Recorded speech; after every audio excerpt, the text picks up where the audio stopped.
کارمندان شعبه دوم ریاست کوفتکوف جنایتی وزارت کارهای داخلی تاجیکستان صبح ششم ایول گمانبر اساسی در قتل وحشیانه رفیده عنایتوی 8 ساله را معین و دستگیر کردند.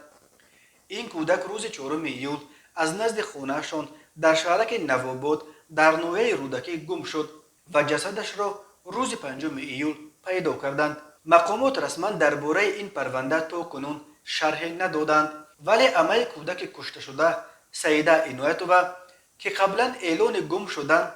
و سپس یافتن جسد رفیده را در فیسبوک نشر کرده بود، این بار در یک مطلب پرسوز که از نام رفیده نوشته است خبر داد که در قتل این کودک همسایه آنها رحمت الله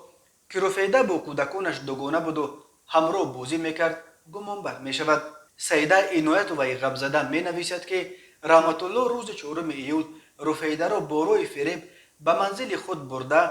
به ناموسش دست درازی کرده است و سپس او را کشته جسدش را پاره پاره کرده است و در چند خلطه علاهده تقسیم کرده در حاجتخانه پرتافته است. سعیده عنایتوه می نویسد که در تازه کردن این جنایت وحشیانه به رحمت الله مادرش کمک کرده است و او از جمله اسوای خون را در فرش درآمدگاه بنا و داخل خانه‌شان تازه شسته، سپس نزدیکان رفیده و نمایندگان مقامات را به خانه‌شان دعوت کرده نشان داده است که رفیده اینجا نیست و این در حال بوده است که به نوشته سعیده عنایتوه